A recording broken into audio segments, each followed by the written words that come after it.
Basic Brewing Radio is sponsored in part by the American Homebrewers Association. Summer is the perfect time to embark on a homebrewing adventure. Join the American Homebrewers Association for 1 year and receive a free brewing book of your choice to fuel your experience. Discover the joy of enjoying your own cold, crisp beer on a sunny day. Plus, get a free book to spark your beery inspiration. So join the American Homebrewers Association and start tapping into the joys of brewing. Visit homebrewersassociation.org/basicbrewing for offer details. homebrewersassociation.org/basicbrewing.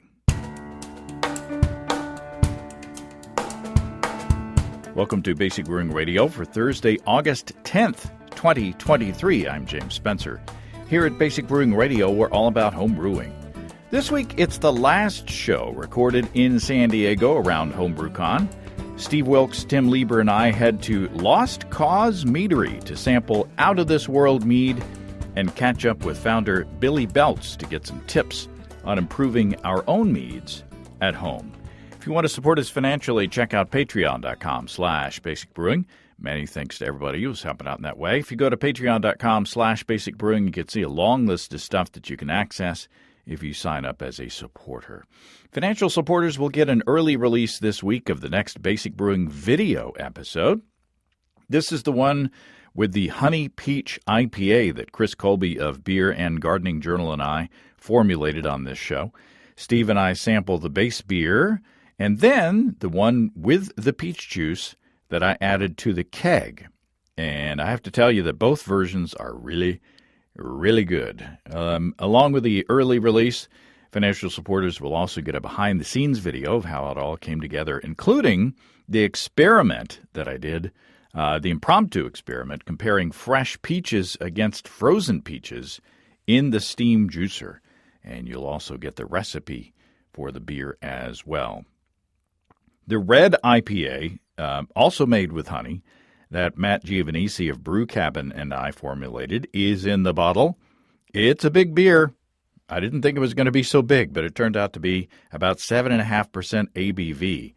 The hydrometer sample tasted good. I went ahead and bottled the entire batch. Mainly, I want to be able to share the beer easily with everybody, and I don't want to have such a big beer on tap and easily available. I'm cutting calories lately. Enough about that. Everybody loves to hear about people's diets, right? I'm really interested to taste the effects of the specialty malts that we used in that red IPA on the final beer. The beer tasted, to be honest, a little muted hop-wise in the hydrometer sample before bottle conditioning, but I'm hoping that the carbonation should brighten that up a bit. It started out at 1066 original gravity, so I'm thinking of calling it the Battle of Hastings Red Ale. It's something that'll put Harold on your chest. Here's arrow in your eye. Too soon. Just a little history humor, just very, very little. It's a rich tapestry. I have to brag on some positive feedback that I've gotten on YouTube recently about the Texas Table Beer that Chris Colby and I designed on the show. A couple of weeks ago, viewer Victoria wrote, "Thank you so much for this wonderful recipe. I've made several low/NA beers to avoid alcohol, and they were so hoppy, my mouth puckered. This beer is so good, I won't be afraid to offer it to my friends and family." And then yesterday, Victoria followed it up with, I just bottled my second brew of this very tasty beer, but I doubled the amount. The original version was half a batch, because it went like crazy at my grandson's birthday party. I did change a couple of things. I used Maris Otter instead of Turo because I was out. I used Kvike Voss yeast, and it was done in 3 days sitting on my back porch here in Florida. I did add 5 ounces of maltodextrin, as Steve suggested, and I can't wait for it to carbonate because I tried it while bottling, and it was great. Well, how fun is that? Makes me want to revisit that Texas table beer and scale it up volume-wise and maybe add a little bit of malted dextrin to add a tiny bit of body. If you'll remember, that beer turned out to only be around 1.2%, I think it was, ABV. So I could have that on tap and worry less about the calories. I'm glad that Victoria has tried the recipe and has already improved on it, it sounds like. Hey, there's something fun and new from our friends and sponsors Ricky and Kelly at Groenfell Meadery in Vermont. Usually we talk about mead when we talk about Groenfell and Havoc, but today it's about beer. Ricky the mead maker has started a new podcast about professional brewing. If you're considering going pro as a brewer or just want to get a behind-the-scenes look at the brewing industry, that's the podcast for you. Head on over to professionalbrewers.com to check out the Professional Brewers podcast. You can also find it on the Apple Podcast directory and such as that. You know from Ricky's appearances here over the years that he's great at talking. He's a fun interview for me because all I have to do is just tee him up, and he's often talking about mead, telling stories, giving advice. He's a great talker. But it turns out Ricky's a great listener, too. Since he's a professional brewer himself, he knows the right questions to ask other professionals, and then he steps back and lets them talk. He's a great facilitator and a great conduit for his guests. So look up and check out the Professional Brewers podcast or go to professionalbrewers.com. And, of course, you can always find honey-based deliciousness at family-owned and operated Groenfell.com. That's Groennfell.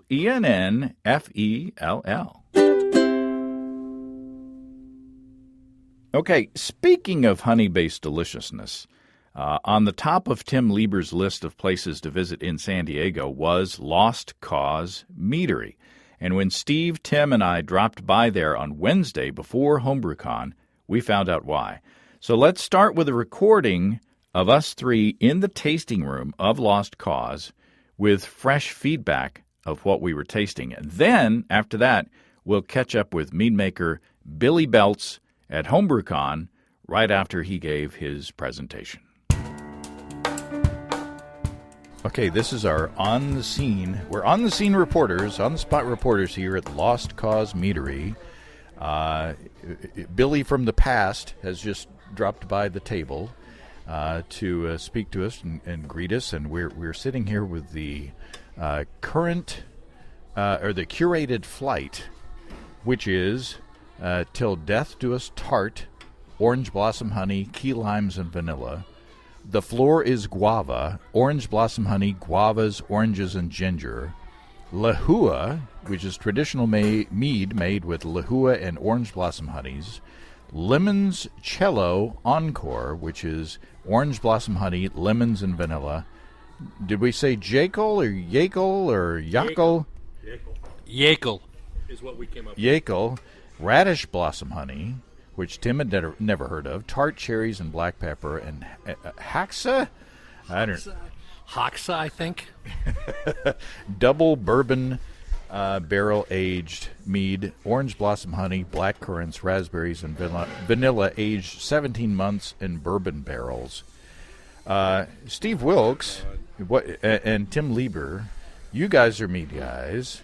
Okay, so what I want to do, I don't want to go through the whole thing of tasting everyone and getting our notes, but what do you think about tasting this flight, Steve? In general, what I would say about all of these is how exceptionally well defined each one is. Each one is its own creation, I suppose, and that they are the honey is there. Every flavor that you said is in the mead, and there's no doubt about what you're drinking. The other thing that I find so interesting is that they range from 7.5% to 16% alcohol, and none of them taste hot, and none of them taste flabby. It's quite amazing how well made these are. I've been to not all that many commercial meaderies, but enough that I have a fair sense of what to expect. And I'm kind of speechless. I've been making mead for 25 years, 26 years, and I'm somewhat humbled. And you've made some delicious meads over the years. Yeah, I'm not poor-mouthing my mead ability by any means, because I make some damn good mead. I mean, that's just how it is. That's what I'm saying. If you argue with me, I'll cut you. But nonetheless, these folks know exactly what they're doing. Now, some of it's because, in other words, they can do some things that I can't do. I can't age a mead in a bourbon barrel for 16 months or however long. I can't do that. So there's things that they can do that I can't do as a home mead maker, at least at my level. But so I'm very, very much looking forward to the talk that he will give, the presentation he'll give in a day or two at HomebrewCon on how to maintain the balance in these meads. That's what's so amazing to me. They're acidic and they're sweet. They kind of hit every flavor note that my mouth wants, except for baby pizza. But we can deal with that later. Yeah, that's out in the courtyard. Yeah. So, Tim Leber, you've amazed Steve and me with some meads that I think that, there are some of your meads, like that peach thing that you had last time was just incredible, and I think would measure well up to any of these. But what are your thoughts after tasting this flag? I know nothing. No. So I have mad respect for Billy and what he does here. These meads are, like Steve said, they're all well balanced. You can taste all the flavors. They're distinct. Nothing's muddy, but also there's nothing that is, fighting with something else. So we'll take this death to its part. So it's orange blossom, key limes, and vanilla. You pick it up, you can smell the vanilla, you can smell the key limes, but it doesn't get off into soapy territory. And that flavor is there. The guava is there, the lahua, the blend between orange blossom and this tropical floral honey, which is, an interesting honey to get, and I've got some of it. It's all well crafted, well balanced, and everything's well put together. Everything's buttoned down. There's no nail sitting up too high on the floor that you're going to step on or drag your foot across at 2:00 in the morning. There's a reason I wanted to come here. I mean, this was, one of my primary goals coming to NHC, other than the conference, was coming to Lost Cause. All of these meads are just incredible, and if you're ever get a chance, you need to come down here. Amen. The thing that got me, my biggest impression along this flight was that Billy seems to use citrus, or not citrus, but acidity as a balancing tool to the sweetness of the honey, in the same way that a good beer brewer would use hoppiness or hop bitterness, so that none of these are, as the winemakers and Steve says, flabby. None of them are too sweet, although these bigger ones, I'm sure the sugar content is high. You drink them and you're like, there's a pop. There's nothing that is just like too sweet that you don't want to finish it. It's just like there's nothing that's just like, oh, this is like candy. The acidity is such that it's not overpowering, but it is an exceptionally good balance to make it, here's my word, drinkable. Is that the way you think, Steve? Oh, I just saw this one called Dangerous My Business, which we haven't had yet. And it's got orange blossom honey, pineapples, and charred habanero. Oh, we gotta have that. I gotta have that. So to my question, Steve's not paying attention. He's reading the rest of the menu. So what do you think about the balance of the acidity? He's pretty strong with the use of acidity. So in typical mead making, it's a four-legged stool. So you've got alcohol, sweetness, tannin, and acidity. Billy seems to lean into, at least with these meads, seems to lean into acidity as a balancing factor for sweetness, more so than alcohol or tannin. So, a lot of mead makers may, that's too sweet, I need some more tannin, I'll oak that. A lot of these seem to lean into having acid, like guava or citrus or lime, as that balance for the sweetness, and it's a different expression. It's more floral that way. I mean, and by the way, mad props for leaning into the dad jokes for the mead names. Yeah. But so that's where I think a lot of mead makers would tend to, oh, that's too sweet, I'm going to oak it. And I think the thought here is that's too sweet. Well, what citrus can I add to it? Can I add lime? Can I add lemon? Can I add whatnot? And then also the vanilla is something that pops up in several of these meads, and it doesn't come across like extract. It comes across very nice and very, very beautiful, and the aroma is very present. So I think that's where he's being a master, is he's using acidity, either using it or not using it for his balance, as opposed to some other mead makers that may lean into tannins for that balance instead. Yeah, to me, if something is more tannic, I'm not going to necessarily want to be drawn back into drinking another sip immediately. But if something is a little bit tart, from maybe a little bit of acidity, I'm like, oh, that's good. Oh, that's refreshing. That's along with there is some sweetness in these, but it's all about the balance that brings you into that other sip. Steve, favorite. What's your favorite of this flight? Or favorites? Honestly, there are six meads here. They're all fabulous. I don't really have a favorite at the moment, but I find myself I do. I actually keep going back to this "Till Death Do Us Part." Tart. I want to say part. Anyway. I find that I really like that, and then the other end of the scale, I like this big Hoxa double bourbon mead at 16%. That's just, it's so rich. It's such a dessert. It's so amazing. I'm out of words. I'm sorry. Yeah, the Till Death Do Us Tart. It's like a key lime pie, and then if you eat a key lime pie, it's sweet, but then the tartness again from the key lime is like, I want more. I was going to say the other one that I really respect a lot is the Lahua, in that it's just a traditional straight, I guess it's a show mead, 10%, I don't know. But it's just a straight ahead, it's just honey and water. I mean, and then whatever it took to ferment it. But it's just so well balanced. The honey is so present without being cloying. That's the other thing. That's the thing I want to say the most about all of these. None of these are cloying. They're not like sickly sweet. They're not. I've been offered a lot of meads over the years that were delicious. They actually tasted really good, but you could tell that what the brewer did or Mazer did was make a mead and then back sweeten it with a whole bunch of juice from that.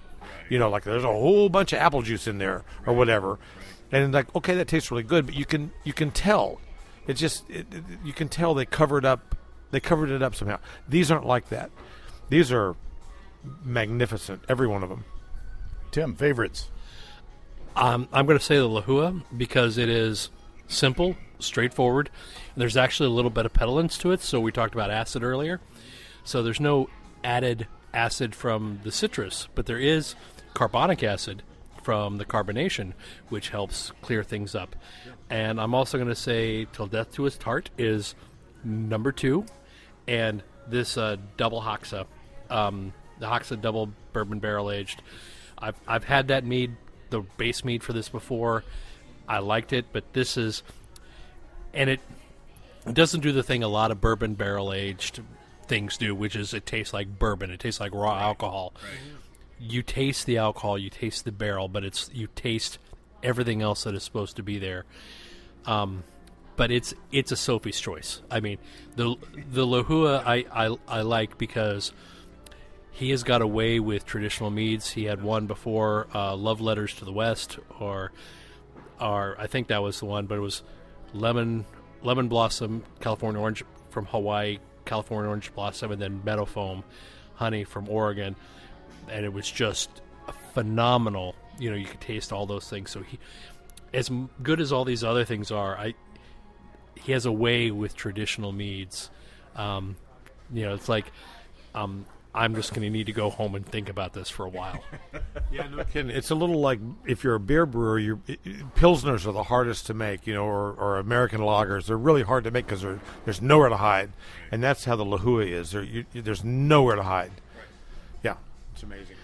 My favorite is the Jekyll or the Jackal or the one that's radish, blossom honey, tart cherries, and black pepper, just because there's just it just hits you in the face. To me, the bourbon barrel one is almost too much. It's just there's so much going on. It's just like a flavor sensation. It's just like, I don't know what to do with this. But I'll continue to sip on it. And I just have to point out that we're in such a cool place that right now on the stereo they're playing War Lowrider. I mean, you just don't get any cooler than that. I'm sorry, you just don't. Lowrider. So, all right. So here we are. We've spent 14 minutes talking about how wonderful the meads are, and I'm sure that our conversation with Billy's going to be just as good as all these meads. And now we can turn off the recorder. We can finish our flights and not have to be responsible. Steve and I don't have. You've been responsible, Tim, in the way that you're drinking because you're a shepherd, but chauffeur. But Steve and I don't have to be responsible. So, all right. That really was delicious and fun. And you know what else would be delicious and fun? A beer ingredient kit from our friends and sponsors Desiree and Dave of HighGravityBrew.com. Fall is just around the corner. Why not get a head start and pick up a Chicken Dance kit? Chicken Dance is inspired by Spatten's Marzen Oktoberfest beer. I love Oktoberfests. I could drink them all year round. And you know what? If you buy Chicken Dance kits from HighGravityBrew.com, you can. Or try the kit Cerveza de Vienna, another delicious German-inspired lager. You can also fill your own recipe using the Build Your Own Beer page. It's the inventory of a well-stocked homebrew store, all on one easy-to-navigate page. And while you're on HighGravityBrew.com, see all the ways that you can get into electric brewing or up your electric game and take the pain out of propane with a Warthog controller or full system. Use the code EBC75BB to take $75 off your Warthog purchase. Or, if you prefer, High Gravity also sells Brewzilla systems for more of the all-in-one approach. Whatever your wants and desires, head on over to HighGravityBrew.com and show Desiree and Dave some love for their continued support and friendship for many, many years. That's at family-owned and operated HighGravityBrew.com. That's HighGravityBrew.com. Now let's get back to HomebrewCon, where we're talking in the lobby there with Billy Beltz of Lost Cause Meadery. Billy Beltz, welcome to Basic Brewing Radio. Hey, thank you for having me. And joining us, Steve Wilkes. Hey, James. Tim Leber. How you doing? Now, you guys are more accomplished mead makers than me, so I'm going to have to rely on you maybe sometimes for some more intelligent-sounding questions. But, Billy, we went to Lost Cause the other day, and we had your curated flight and recorded our tasting notes. So one thing that you don't hear so much is the sound of our eyes rolling into the back of our heads because we're so impressed with how delicious the meads were. But give us a background of where you have come from a mead maker and how you and your wife, Susanna, founded Lost Cause. So, we started our journey about 8 years ago, and actually here at this conference in San Diego in 2015 was a big part of kind of launching my mead making. And we were making it at home, started entering competitions, doing pretty well, and then thought, maybe we could actually make a business out of this. We were both working corporate jobs at the time, and we're like, all right, let's take a chance. And in a beer-saturated city like San Diego, we're like, it's kind of a lost cause to start a meadery. That's where the name came from. But yeah, and then we launched up in Miramar in 2017. Moved, we still have that location, but moved our headquarters down to Bay Park, where you guys came in 2020, somehow survived the pandemic, and so here we are. And you've also, we learned in your presentation, you also have a background in mead education as well.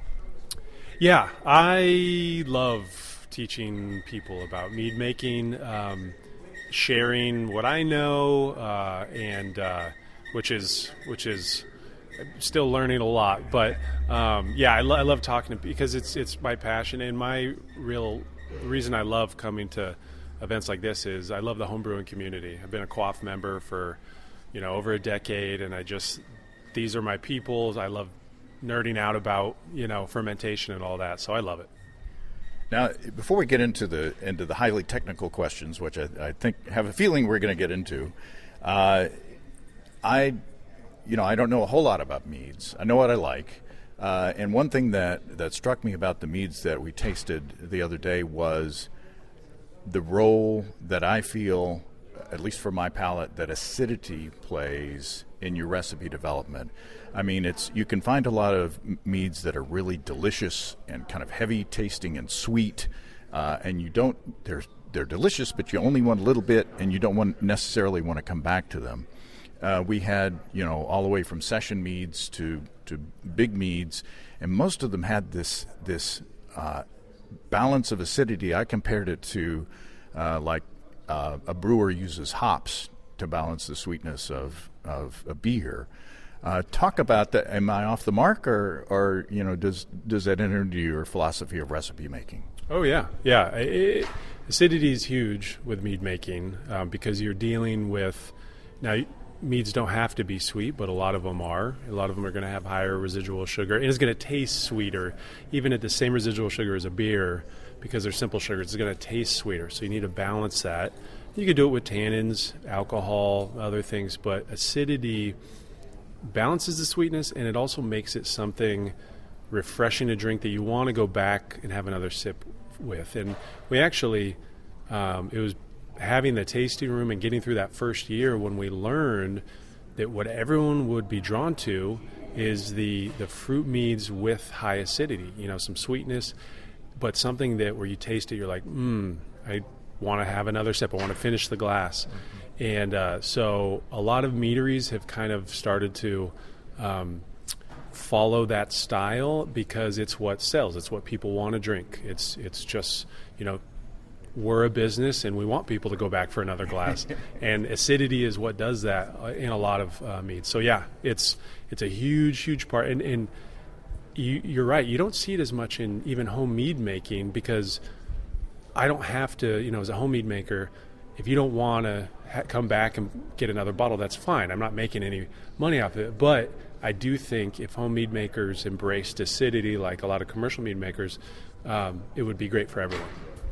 Is it just sensory evaluation, or do you have certain targets for certain gravities of meads? Do you look at a pH meter, or is it just your palate? Palate. And it depends on what we're making, right? So we're going towards a chocolate walnut mead. We're not going to adjust the acidity, if at all, and try and maybe use the tannins from the walnuts or something to balance. But anything with fruit, and a lot of times if it's a traditional and it's a lighter, more fruity honey, adjusting with acidity or relying on this acid from the fruit is fantastic. But we're just going by palate because a lot of times perceived acidity and pH aren't exactly directly related, right? So you got to go by what you taste. And what's your favorite acidity tool? What's your favorite additive? Just fruit, relying on the fruit, yeah. But if we are adding acid, we will add usually either tartaric or citric acid. We used to only use tartaric, and then we've found citric actually does well with certain fruits, and not just citrus. So we had like a watermelon mead, and we did a trial, and citric acid was just head and shoulders better of an experience above the other acids. And then if we're doing a sizer, so made with apples, we'll use malic acid. But for the most part, tartaric and maybe some citric. And I'll let you guys jump in a minute. I had more questions than I thought. You covered all mine already. I have plenty. Okay, so there was. I'm looking at a cheat sheet here. I took photos. There was one. There were a couple that weren't so acidic, but the connoisseur and the Sacrosanto. Those were more kind of dark and tobacco-y on my palate, and maybe leather. And so on those, it didn't seem like to me that acidity played as big of a role. And it almost like they were of a different set from like the connoisseur tasting. Is that another direction that you like to go? Those kind of darker notes? Oh, we love. I mean, I love oxidative flavors. So like Sacrosanto, where we kind of deconstructed oxidative flavors. I love, and then the connoisseur was meant to. I'm a big fan of sherried Scotch, and that played a big role in how we get to the connoisseur, which is a blend of traditional meads and aged in barrels. And so there we're using the alcohol and the tannins from the barrels to kind of balance the sweetness. But even then, it still comes off as a very sweet mead. It's a sipper, right? You're not drinking a whole bottle of the connoisseur in one sitting maybe by yourself, but... Speak for yourself. Yeah. Maybe if you're crying. But it's it's not intended to be that kind of mead. So, and I don't think if we balanced for acid in that, it wouldn't match. Like tart with like tobacco and leather and fig. It doesn't make sense. Yeah, and you actually on the Sacrosanto, it's not barrel aged, right? There's no oak in there, but you mimicked that sort of character with dark fruits. The figs and raisins, and so you still get that kind of tobacco-y, leathery character, without actually using wood. Yeah, that was a fun one where we took the idea of a Vinsanto, which is like an Italian dessert wine, with a lot of oxidative notes, and we thought let's recreate that using. So if I taste a Vinsanto and I get hazelnut and fig and apricot and all these things, what if we just made a mead with all those ingredients? And so that's what it was. It was kind of a fun project to do. Yeah, anytime you want to jump in. Yeah, I just and we probably have this on the tasting. Tasting the curated flight. You're a master of the acid addition. You really are, because nothing's too much. It's always just enough. And there are some, you can't do it by numbers, because there are some honeys like Orange Blossom. Orange Blossom always tastes, to me, 10 points sweeter than it reads, at least. So you can't, you can't have a number.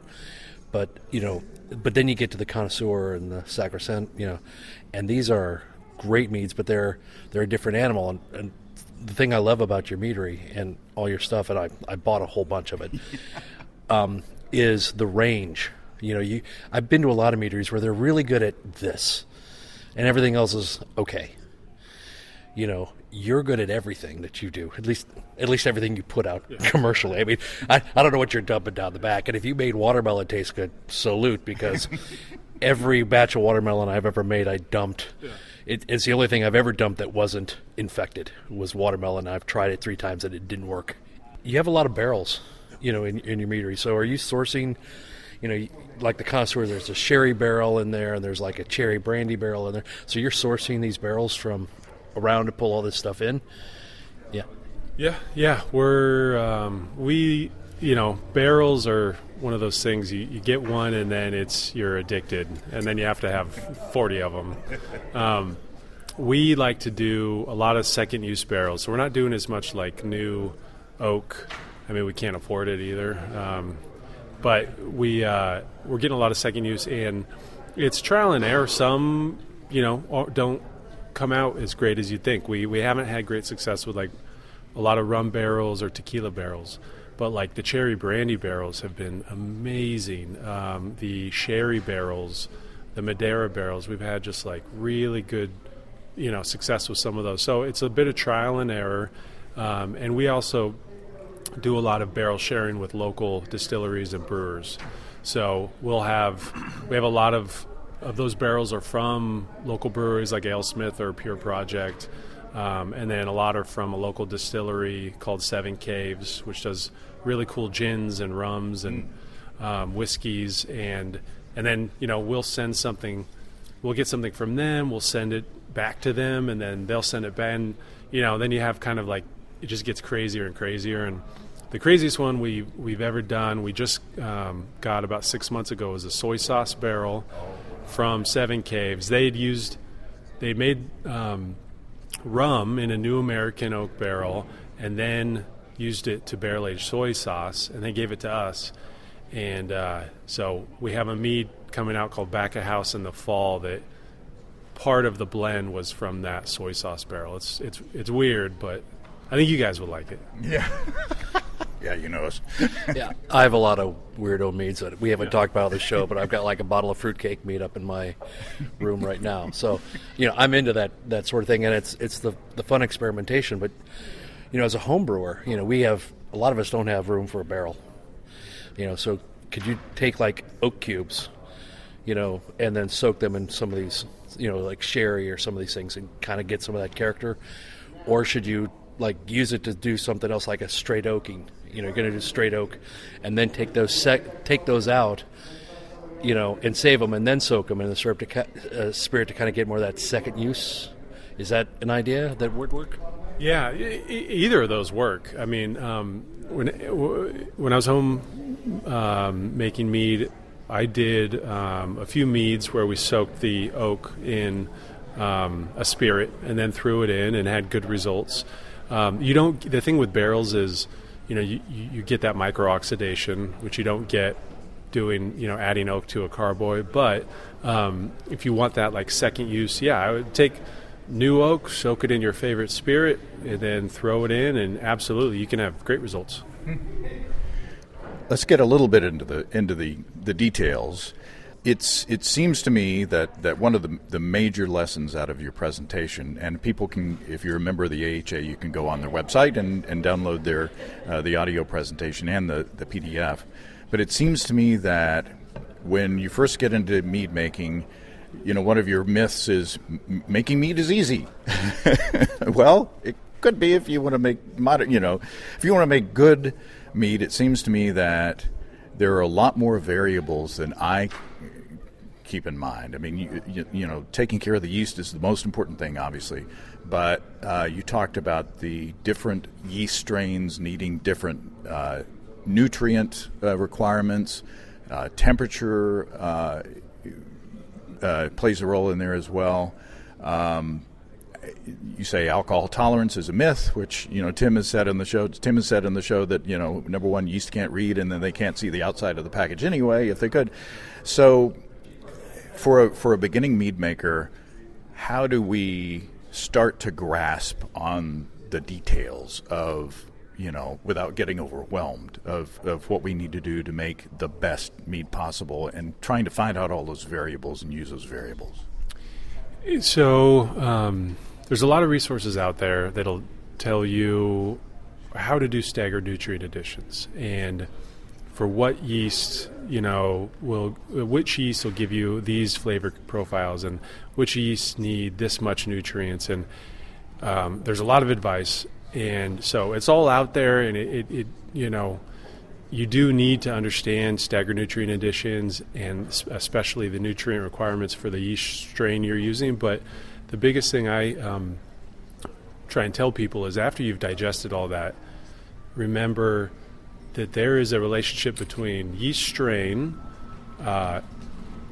gravity, starting gravity, temperature, and nutrients.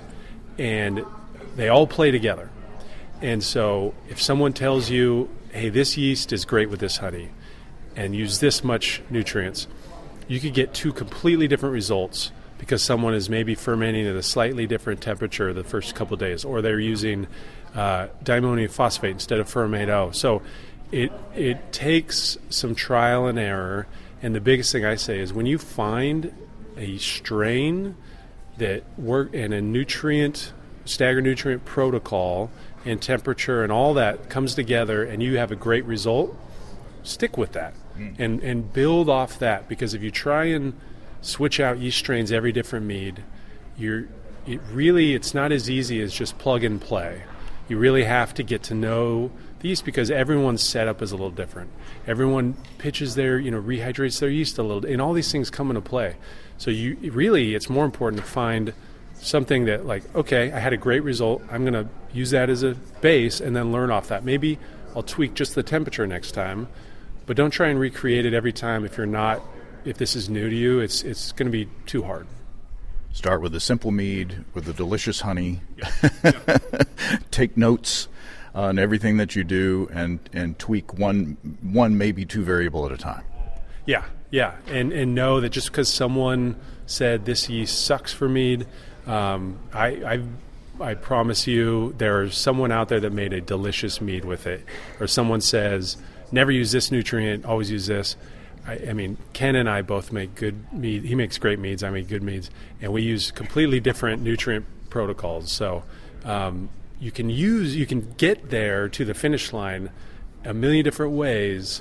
And it's practice, and yes, exactly. Maybe tweaking one variable at a time to learn how you get there with your own process.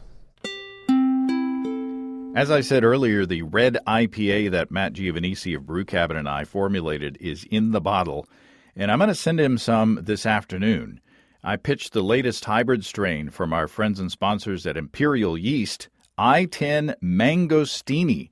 Mangostini is a natural hybrid of two Kvike strains, and you can really tell it by how aggressive that fermentation went.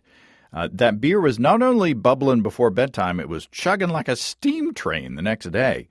I pitched a little warmer than usual, 80 degrees Fahrenheit or 27 C, and that Mangostini was pretty much done with this big hoppy beer in just a couple of days. The hydrometer sample tasted good, although I think the hop bitterness might have been muted a little bit by the specialty grains. We'll see. I may change my opinion once it carbonates. But the fruit character of the beer is going to be really tasty, I believe. I'm looking forward to hearing what Matt thinks as well. I like to say my stir plate is dusty because I don't use it anymore to make starters for moderate gravity 5-gallon batches, and my airlocks are usually bubbling before bedtime thanks to those 200 billion cells in each easy-to-open package. Ask your local homebrew store about I-10 Mangostini from Imperial Yeast and check them out at imperialyeast.com. That's imperialyeast.com. With anything, there's the 10,000-hour rule. If you do something for 10,000 hours, you become a master. A problem with mead is that 10,000 hours of making mead by trial and error is very expensive. So learning a few simple protocols in your home, let's face it, many of us don't have. I've been making mead for 30 years. I don't have a temperature controller in my house. I don't have a way to mark that. So I have to think about things like, where am I going to get the best temperature in my house? It might be the bathtub in the spare bedroom, but that's where I get, so you have to kind of think about these variables that are going along and dial into one or two, make that mead, make it again, make a wine kit, see how it does, just keep doing it. And you don't have to make 5 gallons or 10 gallons at a time. You can make 1 gallon. Yeah. And so there's lots of ways to learn the craft without breaking the bank or buying every gadget that everyone tells you must have or it won't work, because that's not true. I totally agree, yeah. And I started my whole home mead making career was more 1-gallon batches than 5-gallon batches, because I was trying to learn, and there's a lot, even for everything that's out there, there's still a lot you have to learn on your own with mead making. And the 1-gallon carboys were fantastic for that, because you're just mixing, if you're just making traditional, you're just mixing water and honey and adding yeast, and you can do that at any size, right? So, yeah, I like to tell people that learning to make good mead is like a golf swing. Fundamentally, you can stand up and you can hit that ball and get it reasonably down the course, and maybe you hit that hole in one. But being able to hit that shot repeatedly, like the golf pros do, that takes a lot of practice. There's a lot of little nuances, a lot of little things that you have to remember to do. And that's why I do the experiments the way I do them that we've talked about on the show, is I take one thing and I change one variable, and we do a multiple batch, and we taste them side by side so we can see what the impact that has on the mead making process. Well, and I was going to say the corollary to my 10,000 10,000-hour rule is drink 10,000 different meads. Go drink and sample and see what you like. I mean, Ken Shrem's meads are different than your meads. I've had some other meads from around the country where I've just bought the odd bottle, and wow, that's wonderful. And then learn a little bit of that. Grunfeld Meadery, completely different. Find out what you like, and then cue into that. Follow guys like you. Go to their meaderies and see how they're doing it. You'll share. Oh yeah, we're totally transparent. We tell everyone we use this yeast with this much nutrient. We'll share everything, and that is actually a great point because a lot of home mead makers get stuck just trying either other homemade meads or just the meads that are in the Bevmo or the bottle shop in their town. And you really, for meads, you have to seek out some great meads to know. You don't limit yourself to the meads in your region. Seek out great meads, and I promise you it'll open your eyes. Or go, to the Mazer Cup in Stewart, or go, Stewart here, volunteer at a mead competition. And even I that's why I still go judge, is to see what else is out there. And every year I get inspired. Yeah, you said that you make good meads, and Ken Shrem makes great meads. Assuming you're not being falsely modest, what makes his meads better than yours? I mean, if you taste your mead side by side with his, we tasted your meads and it was like, we thought we were doing pretty good on some of ours, but these are like, now our eyes are opened a little wider. What is it about, say, Ken's meads that you want to aspire to? He's the best in the world, so there's. It's okay being below that. But his meads are, the more I do this, the more I actually go from a brewing mindset to a winemaking mindset. And that's new. It took me years, and it wasn't till actually Ken had a line. He said, brewers have a process mentality, and winemakers an ingredient mentality, right? And that stuck with me, and it took me actually like 6 months to really understand what that meant. But it means, brewers, you're creating a recipe, right? And you're trying to get to a goal. Winemaking, unless you're one of the big guys trying to recreate some kind of bottle you're putting on the shelves, winemaking is about one ingredient and showcasing that ingredient, and actually trying to do as little as possible and getting out of the way. Those are the meads that Ken makes, and it's inspiring. It's a lot of fun when you go that direction, because you realize I'm not trying to, I don't win if I just tweak everything to fit a perfect recipe. If I can start with the best ingredient and I can learn how to treat it right and then get out of the way and showcase that ingredient. Artistically, it's a lot of fun. So that's what he does. We do kind of a combination. We'll do a lot of crazy meads that are recipe built, but then we also want to do those kind of winemaking driven meads. And I think for home mead makers, understanding that mead making is kind of both. You can't just like add honey and water and get out of the way. You have to do some things to help it, but having a winemaking mentality, so every ingredient that you use is, you're really caring about where it was sourced, what varietal is it, not just a cherry, what varietal cherry, what type of vanilla bean, what's the origin, how does it fit with what you're making. That is how you make great mead. What do you wish you'd known about fruit when you first started making meads that you know now? When I first, I was actually scared of fruit, melomels, when I first started. I made, it wasn't, I guess maybe scared, but there were so many, everyone was making melomels, and I was like, I'm going to just focus on traditionals and metheglins, which are, meads with spices. It actually helped me become a better mead maker, because they're, I think, harder styles to get really, really great results from. But it took me a long time to then kind of embrace melomels, and commercially you have to, because that's what sells. I do I think the biggest thing I've learned is that fruit is not just like treat every fruit like a grape, or like if you're making wine. You don't just buy grapes to make wine. What are you making, a Syrah? Are you making a Mourvedre? Are you making a Grenache? And completely different wines, right? Every fruit is like that. I mean, we just made, you guys had the Limoncello, and the reason that came out so good is after a lot of trial and error, we learned okay, we're making a lemon mead, but we're going to use 60% Meyer lemons, so that we don't overpower with that like lemony pledge, and we learned that because the first Limoncello we released, we got a lot of that feedback. And then we used Eureka lemons and then some Sorrento lemons, which is what they make limoncello out of in Italy.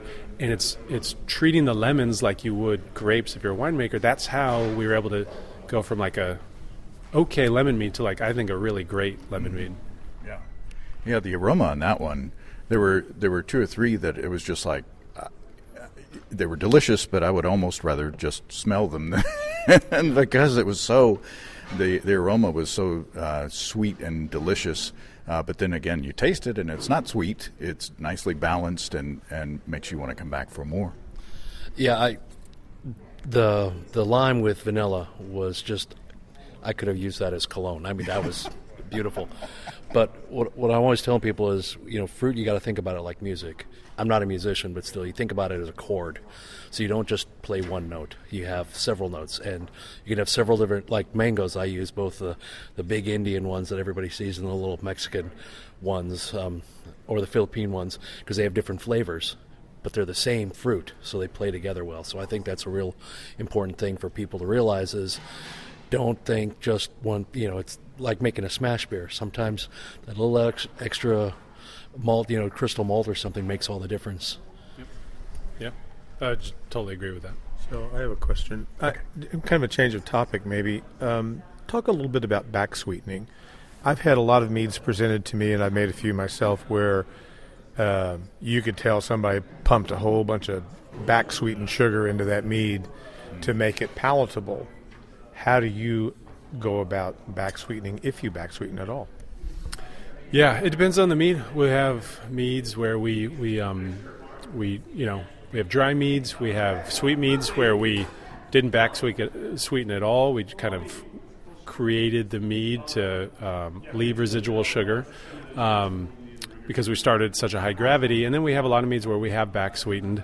I don't know that there's a quick and easy way to do it. I've learned, say you're making a traditional mead and you want to back sweeten. With our traditionals, we're usually adjusting with some acid and tannins as well, and that's where the difference between like a raw honey tasting traditional and a balanced kind of complex traditional. You can back sweeten the same honey, but using other, maybe a little bit of oak. Maybe it needs some micro-oxidation, so you're going to let it age for a little bit. But we'll make traditionals and back sweeten, and with tweaking it a bit. We don't need to age it. It's ready. It doesn't taste like raw honey. One honey that I really can't stand with people back sweetening with is regular clover honey. So not the yellow sweet clover or the white sweet clover, just the clover honey. Because every time there's so many home mead makers use that. I think Costco sells cheap clover honey, but it just $16 for 5 pounds. I mean you can't beat that. But it's to me, because everyone grew up on that at being honey. When you back sweeten with that honey, it just reminds it just takes the interesting and complexity out of the mead, and just people are just reminded of like the honey sticks, and so I find that a lot when I'm judging, and it may have been a good mead. That's a personal preference. Do you think that people back sweeten a lot to mask some imperfections in the base mead?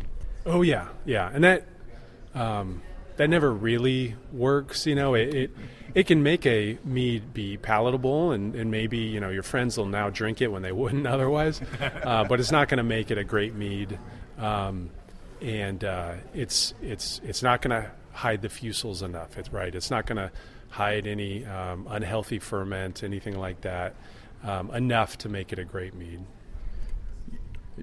Tell the analogy of beer yeast yeast in beer versus yeast in mead. I thought it was hilarious. What did I say? The runner. Oh yeah. Well, that was making brewing beer versus making mead from a yeast perspective. Everything is in the beer wort that the yeast need for the most part, and you're starting a little lower gravity. It's got all the nutrients. So brewing beer for the yeast is like kind of a stroll through the park, and then making mead to that same yeast without any nutrient additions and all that. For the same yeast, it's taking that walk on the park on the hottest day of the year. You're hungover, you're carrying a heavy backpack, and there's Raider fans throwing batteries at you. And I got on my Chiefs hat. Yeah. But you use beer yeast as at least one of your primary yeasts. Yeah. But for a beer yeast, it's the same, right? The yeast, whether it's wine yeast or beer yeast, it's going to have those same difficulties in a mead fermentation. You still have to give it the same nutrients. The same approach to nutrients, same approach to everything else to ensure a healthy ferment. But yeah, we use English ale yeast, and we actually did. I've used every yeast under the sun. I've used rum yeast and spirit yeast. I've used tons of red and white wine yeast, hybrid yeast, ale yeast, lager yeast, and my favorite, and this is just me, for a traditional mead I've found is English ale yeast. But I've had people use English ale yeast because they've followed my recipe and it did not come out the same. So a lot of that has to do with, for my process, English ale yeast really works, and everyone's got to kind of find their own. Yeah, I have house strains I use, white wine yeast, but I like all my white meads are pretty much QA23. Mm-hmm. Red yeasts are either D80 or D254, and then I use a few other things. But I have these house strains that this is what I use because I understand how this yeast reacts. I understand what flavors I'm going to get out of it, and I think that's what you've done. English ale, for the results that you want in your process, that's the best yeast, and everybody needs to do that. And don't be afraid. Not only do the yeast not know what the alcohol tolerance on the outside of the package is, they don't know what the outside of the package says they are in terms of beer yeast or any of that other stuff. Imperial House, which is an English ale yeast that makes great mead. I sold a ton of it to my customers and used it a billion times myself. But the key is take care of your yeast, whatever you use. Exactly. Yep. Got to take care of them and know that it's going to be difficult if you don't when you're making mead. They will let you know. Well, Billy, you've been very generous with your time, and I appreciate your spending a little bit of time with us at the tasting room the other day. And man, it's been an eye opener. And if you ever want to open a satellite meadery in Northwest Arkansas, I'll flip honey for you. Yeah. Thank you, sir. Yeah, thank you guys for having me. This was fun, and thanks for visiting the meadery. And if anyone out there wants to try our mead, we do ship to 38 states, and so just order online. Awesome. Thanks, Billy. Thank you. Well, thanks again to Billy and to Tim and to Steve. You can find Billy's offerings at lostcausemead.com, or at least what's left, because Tim pretty much cleaned him out from what I'm understanding. Just kidding, Tim. I love it when I'm inspired by a visit to a meadery or a brewery, and it's an added bonus when the proprietor is happy to share information with us. If you have brewing questions, show suggestions, or just want to say howdy, write to James at basicbrewing.com or Just fill out the contact form on basicbrewing.com, and please don't forget to tell us where you're from. Check out our mobile-friendly shop at basicbrewingshop.com. Thanks to everybody supporting us through our Patreon page. Special goodies coming your way. Check that out at patreon.com/basicbrewing. It's all until next time. Till then, thanks for listening, everybody. I'm James Spencer. Production help for Basic Brewing Radio and our website is provided by Kelly Dotson. Basic Brewing Radio is a production of Active Voicing. Talk to you next time, everybody. In the meantime, stay well and stay tuned. So long.